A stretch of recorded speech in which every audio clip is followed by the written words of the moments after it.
Welcome to the Self-Care Revolution, a podcast series where we help empower you to use nutrition, dietary supplements, and other health-promoting modalities in an integrative approach to self-care.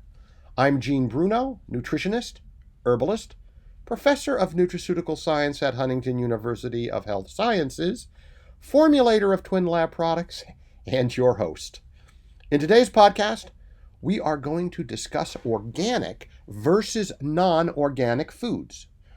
Okay, so every so often, I hear or read some version of the statement, "There's no evidence that organic foods are any better for you than conventional foods."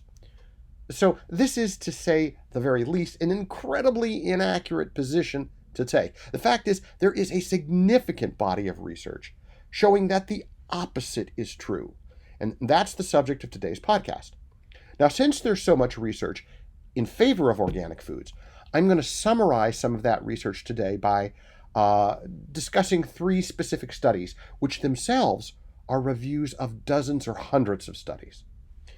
So in the first one, we have a meta-analysis of 343 peer-reviewed studies.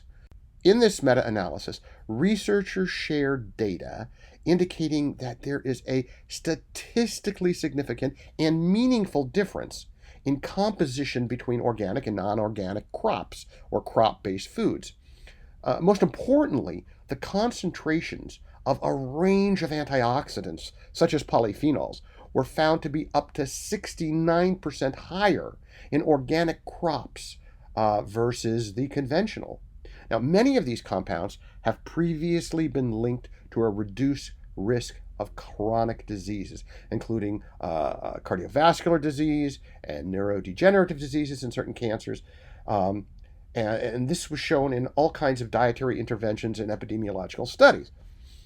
Additionally, the frequency of occurrence of pesticide residues was found to be 4 times higher in conventional crops, which also contained significantly higher concentrations of the toxic metal cadmium. Now, cadmium accumulates in the human body, especially in the liver and the kidneys, and therefore dietary intake should be kept as low as possible. One of the things that eating organic foods can help with. All right. In another meta-analysis of 67 peer-reviewed studies, researchers found significant differences in the fatty acid profiles of organic and non-organic meat. Now, fatty acids were substantially higher in organic meats, including total polyunsaturated fatty acids were like 23% higher. The omega-3 fatty acids were 47% higher.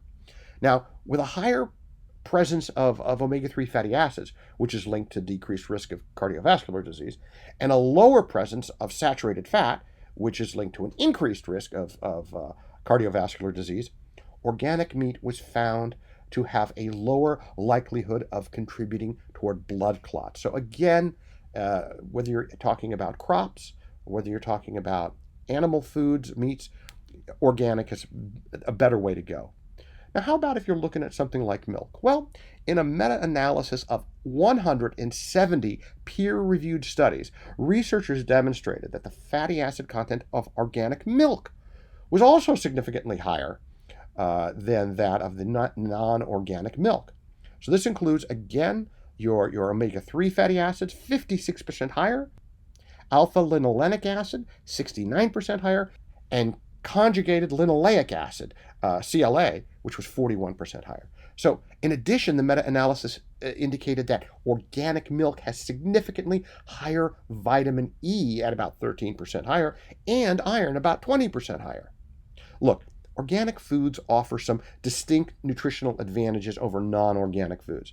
The fact that organic foods are not sprayed with pesticides, and therefore they don't contribute to total overload of toxins, and they're far more environmentally friendly and have additional advantages as well, it all strengthens the case for organic foods. And just in case you were wondering, foods and supplements that are organic are also non-GMO, since the regulations do not allow foods to receive the organic certification if they contain any GMO materials or if they were derived from GMO seeds. Thanks for joining us for another episode of the Self-Care Revolution. If you enjoyed what you learned, make sure you hit like and subscribe. For more information about self-care or to sign up for our newsletter, visit www.twinlab.com or www.reservage.com.